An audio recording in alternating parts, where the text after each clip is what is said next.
The Special Ops squadrons have seen more combat over the past decades than any other Air Force units. Bosnia, Grenada, Panama, Afghanistan, and Iraq. Their unique aircraft and special capabilities make them especially well suited to the demands of close air support, besides civilians or friendly forces.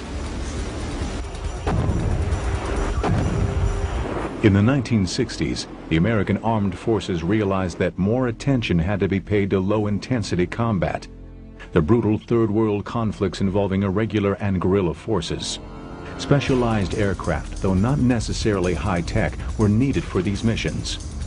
During Vietnam, these operations entailed helicopter and close air support.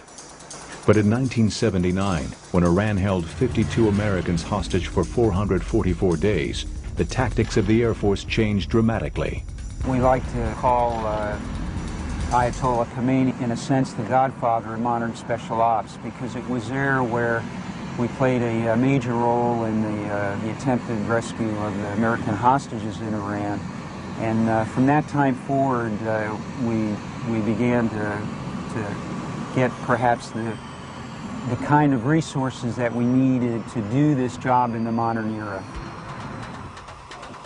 The U.S. Air Force's Special Operations Command, headquartered at Hurlburt Field in Florida, is the result of these efforts.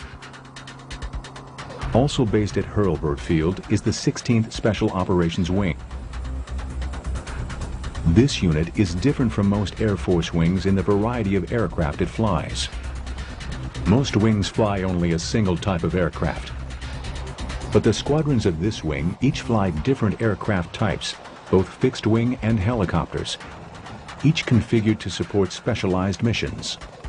In the fixed-wing category, we have the AC-130H gunship, which is our gunfire support platform.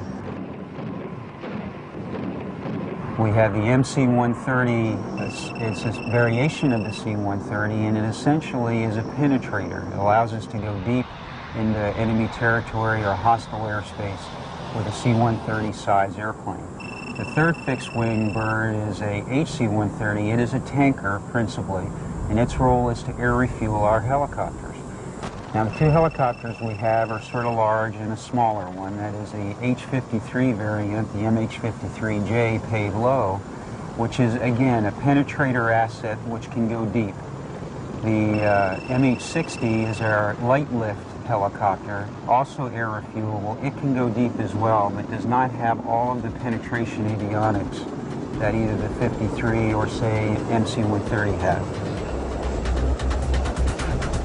The MC-130 is called Combat Talon. Its mission is to deliver special forces deep behind enemy lines, either by parachute or by landing at improvised fields.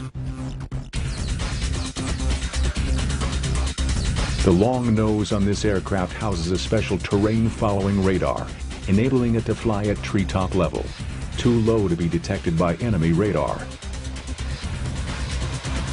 To conceal itself further, its missions are usually flown at night. The MC-130 has other delivery capabilities as well. During the 1991 Gulf War, one of Combat Talon's special missions was the delivery of BLU-82B Daisy Cutter bombs. About 10 Daisy Cutters were used against frontline bunker complexes, intended to discourage the Iraqi troops from offering serious resistance to the initial American onslaught. At the time, they were the largest conventional bombs in service. They have since been replaced by the massive 10 3/4-ton Moab GPS-guided bomb, otherwise known as Massive Ordnance Air Blast, or mother of all bombs.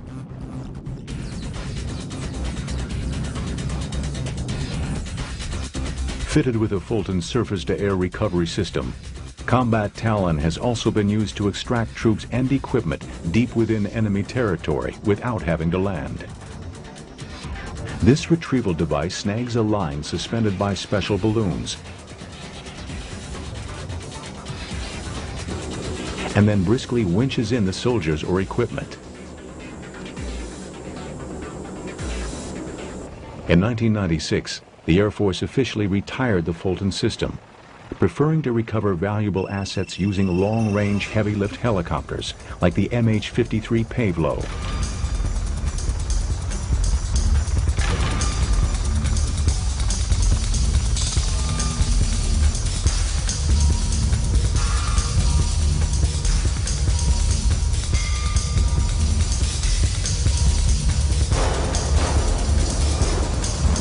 The Pavlo is derived from the H-53 Sea Stallion, used by the Marine Corps as its primary heavy-lift helicopter. Unlike the Marine version, the Pavlo is fitted with an elaborate selection of sensors on its nose, allowing it to fly along treetops beneath enemy radar. Pavlos are also used to rescue downed pilots deep behind enemy lines.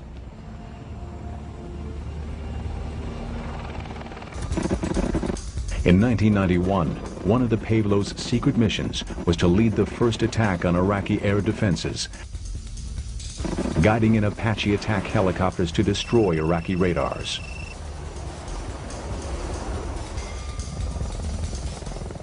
The significant difference between that airplane and others is that, number one, it has a terrain-following, terrain avoidance radar, which allows the bird to operate as low as 100 feet at night or in adverse weather conditions when one perhaps could not see outside the airplane, and do so safely. The other capability is a very good FLIR, a forward-looking infrared set on the bird, which gives you night visibility. And perhaps most important of all is the fact it has an enhanced navigation system, which includes an inertial navigation platform and global positioning system, which allows us to go very long distances very precisely and to arrive within seconds. The beauty of this machine is that it is specifically designed, as I indicated earlier, to go deep and get there when it's supposed to get there and get where it's supposed to go on time. The MH-60 Pave Hawk is a short-ranged counterpart to the Pavlo. It is based on the UH-60 Black Hawk, the Army's standard troop-carrying helicopter. Like the Pavlo, it has advanced night vision, night navigation gear, and a refueling probe which extends its combat range.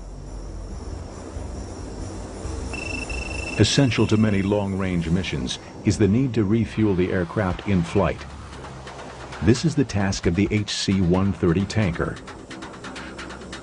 The HC-130 has special pods on its wings, which release a low-speed fueling drogue.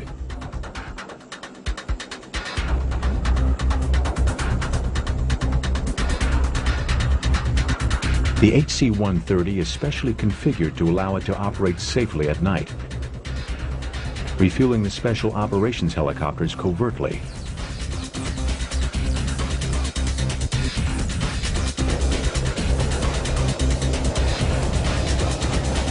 The final member of the Special Operations Wing is the AC-130 gunship. The AC-130, nicknamed Spectre, provides fire support for Special Forces troops on the ground.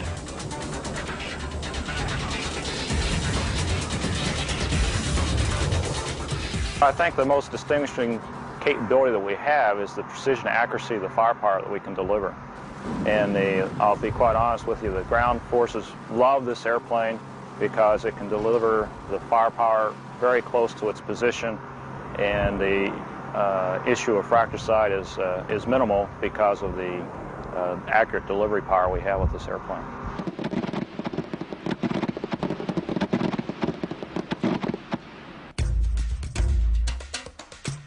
Gunships were among the first types of aircraft developed for Air Force Special Operations. During the Vietnam War, there was a need for an aircraft with the ability to deliver precision firepower near friendly forces. This led to several designs, including the AC-47 Spooky gunship. These gunships were based on transport aircraft, which offered both necessary size and slow-speed stability. Inevitably, the C-130 became the ultimate gunship platform. The C-130 is one of the most successful transport aircraft ever to fly, and it has proven ideal as the basis for the AC-130 Spectre, specialized for the delivery of pinpoint firepower.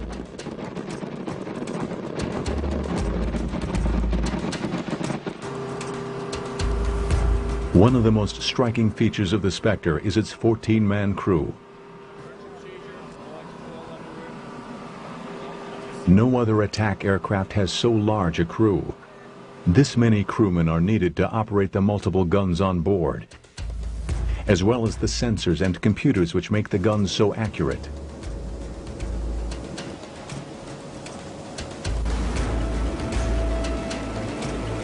The Spectre draws its crew from the Air Force's Military Airlift Command, including crews of the transport version of the C-130 Hercules, called the Slick by Spectre crews. I feel as far as the 130 world goes, this is the cream of the crop. This is where everyone wants to be. Anyone that's flown Slicks, they will kill each other to get here, as they say. It's a great airplane. At the heart of the AC-130 Spectre are its gun systems. As on the first gunships, the Spectre has them lined up along the left fuselage side.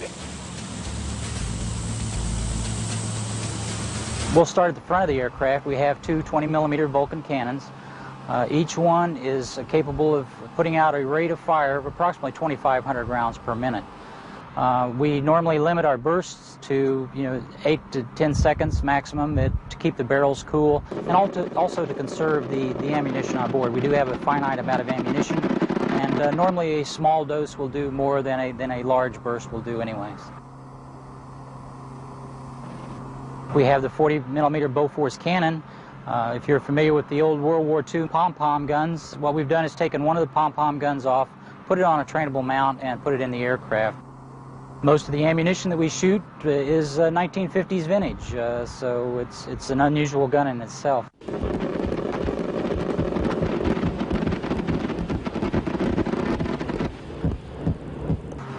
And then finally we have the big weapon, my own personal favorite, the 105 howitzer. My philosophy is start big and work your way down, but it is a very good weapon. It's a standard Army field piece, 105mm howitzer that's been put on a trainable gun mount and fed through the fire control system to make it very accurate, and it delivers a good punch when it hits, so it is a very nice weapon. The Spectre gunship is a complex combination of high and low technology. Its 105mm gun is the largest gun carried on any combat aircraft today. You've got to have some respect for the weapon. It recoils approximately 47 inches, and it's a couple thousand pounds. And if you're in behind it, or you fall in behind it, or your hands are in the wrong place, you could definitely get injured. You've got to have a lot of respect for that weapon and the ammunition. So we're very careful around that weapon system. Because the Spectre operates at night, it relies on a pair of night vision sensors to aim its weapons accurately.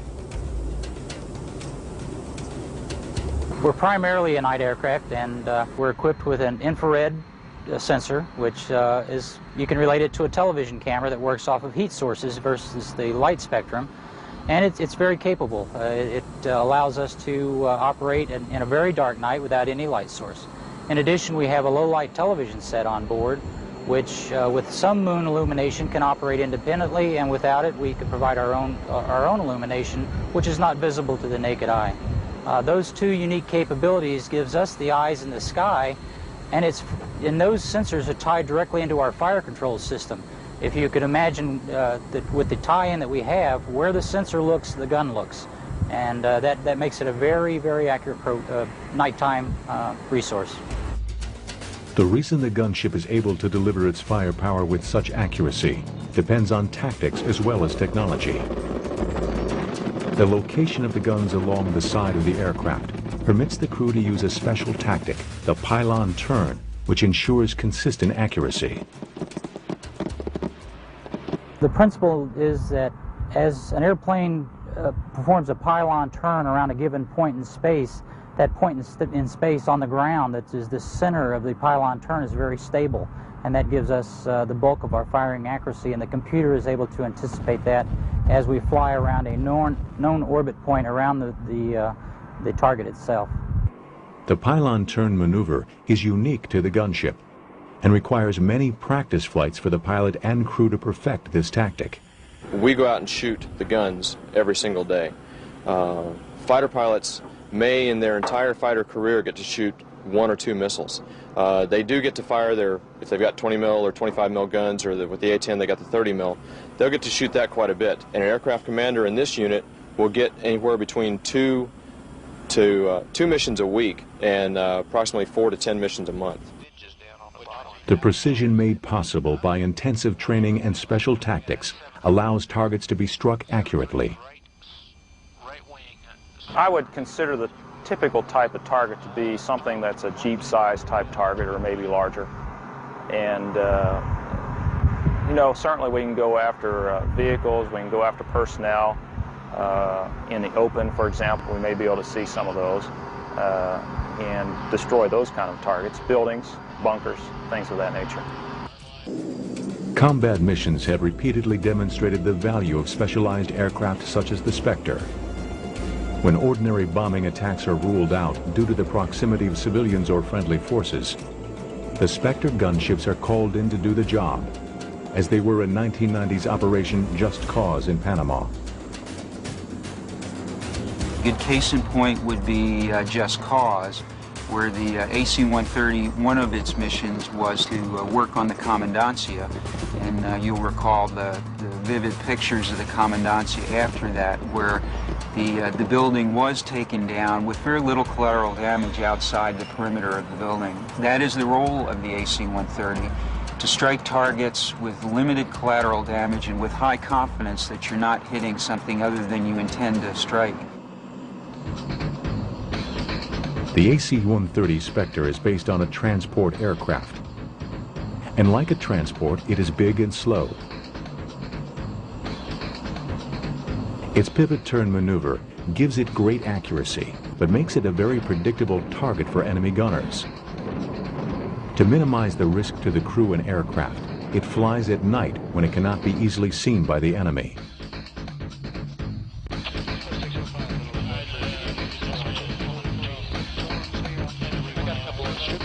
Our tactics do put us at risk at times, and we are very limited in the environment in which we can operate. We have to take into account the threat to us on the ground and any counter-air threat that may be available. And it's not a general purpose, any place, any time type of weapon system. It's very good at a very specific mission, but we have to make sure that we pick and choose as much as we can the mission to ensure, one, success, and two, that the airplane comes home. The unique capabilities that we provide, that very precise firepower close in with a low lethality envelope, allows us to work very close to friendly forces. The Spectre's night capabilities are reliant on its sophisticated sensors, contained in a small booth in the middle of the aircraft. In the front right of the booth is where the electronic warfare officer sits with all that associated equipment. To my left in the front of the booth is the infrared sensor operator, who basically uses his infrared sensors to locate targets and guide the guns in on them. In the back of the booth is the TV operator, who uses the low-light television system also to find targets and guide the munitions down on them. The night sensors are used to search for targets. The forward-looking infrared sight can detect targets even on the blackest of nights, sensing the minute heat differential between a human being and a machine. The key to the gunship's accuracy is the careful coordination of the sensor operators, the fire control officer, and the pilots. The sensor operator is primarily responsible for target detection, okay? The navigator gets us in the tactical working area, and the sensor coordinates with the fire control officer and navigator for target acquisition and firing on the target. Once the target is located, the data is passed to the fire control officer. This data is loaded into the aircraft's ballistic computer, which calculates the proper ballistic trajectory and designates a target for the pilot.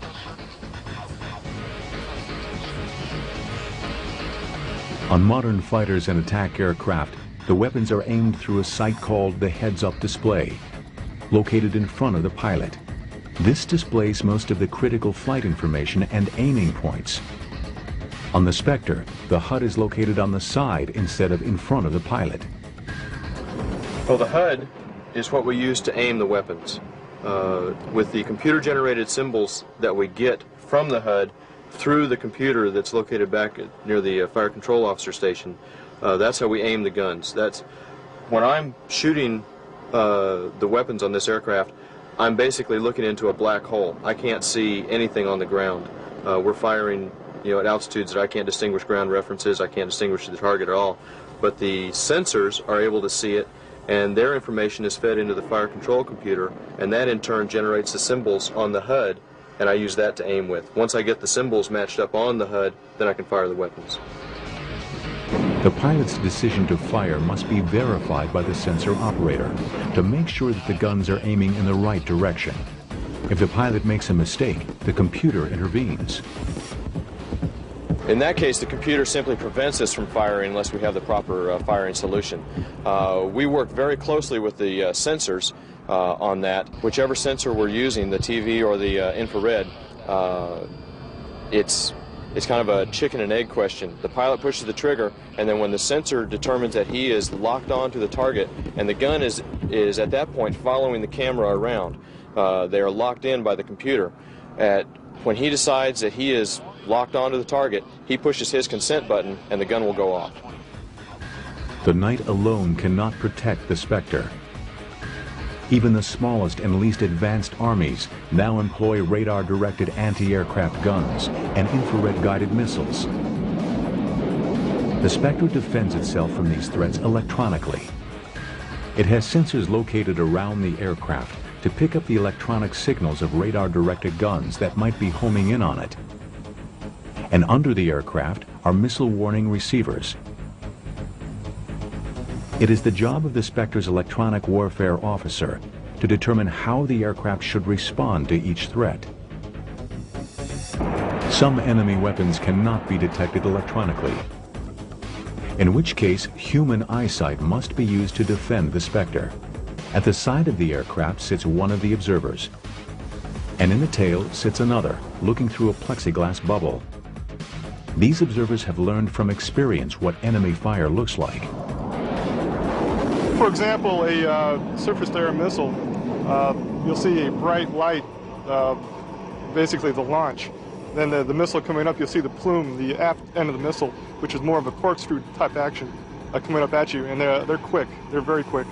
On AAA, the gunners, they use tracers to direct their fire on different size tracers for different size AAA coming up. For example, it's more of a lines of BBs coming up at you, red BBs, and that's very, very quick. It's also very, very dangerous, very accurate.